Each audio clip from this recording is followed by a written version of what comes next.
I grew up in a family of 12 children in Democratic Republic of Congo, that's Central Africa. We were, as a family, we were told that we were moving to Australia. It was like the whole of Africa just landed because everyone wanted to take photos of us. And here we were in a nation where I couldn't speak English. There were memories of being bullied, a memory of feeling so inferior. A few years after I left high school and I was doing Bible college, my passion for young people began to grow. And as a result of that, I met someone who was a chaplain. She invited me to spend a day with her at her school. And after that day, I decided that that's what I was going to do when I finished Bible college. When I look back, my years of bullying got exchanged with me being in the school and for a number of years and reaching out to others that were facing the same challenge. During my role as a high school chaplain, I started a lot of program in the school relating to whether it was body image or self-esteem. I was compiling and designing different projects that will focus on particular needs within the school.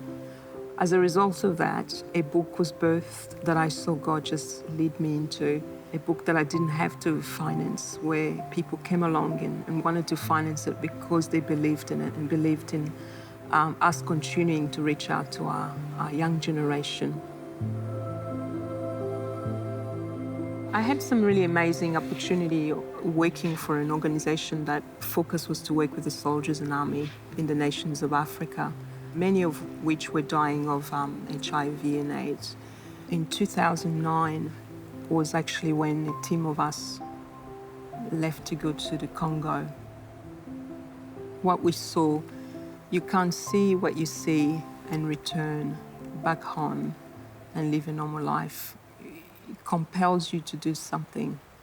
When you see young girls at the age of 8, they're being raped, and you hear a story of 90-year-old and 80-year-old grandmothers who are being taken advantage of, hospital filled with sick bodies everywhere,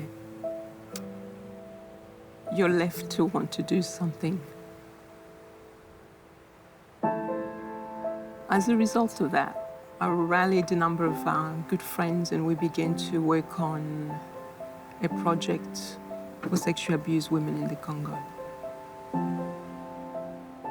My faith really grew when I encountered challenges in my health. I was diagnosed with cancer, breast cancer.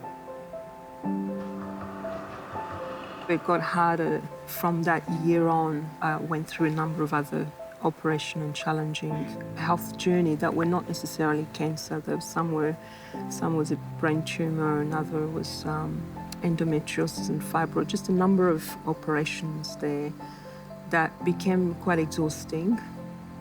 There were times I just didn't know how to reach out to God, and I'm incredibly grateful that when I couldn't, there were friends, there were family members that stood for me and on my behalf to fight in prayer for me. If I find myself anxious, I have to remember where he says, don't be anxious for anything, but in everything, be thankful, be grateful, give thanks and pray.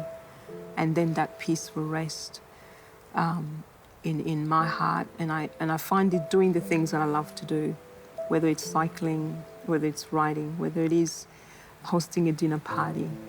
I find rest in him, in the activity that I can do every day. But sometimes it's not always activity. It's just sitting, literally just sitting and pondering the Word of God or pondering on what He's doing in my life.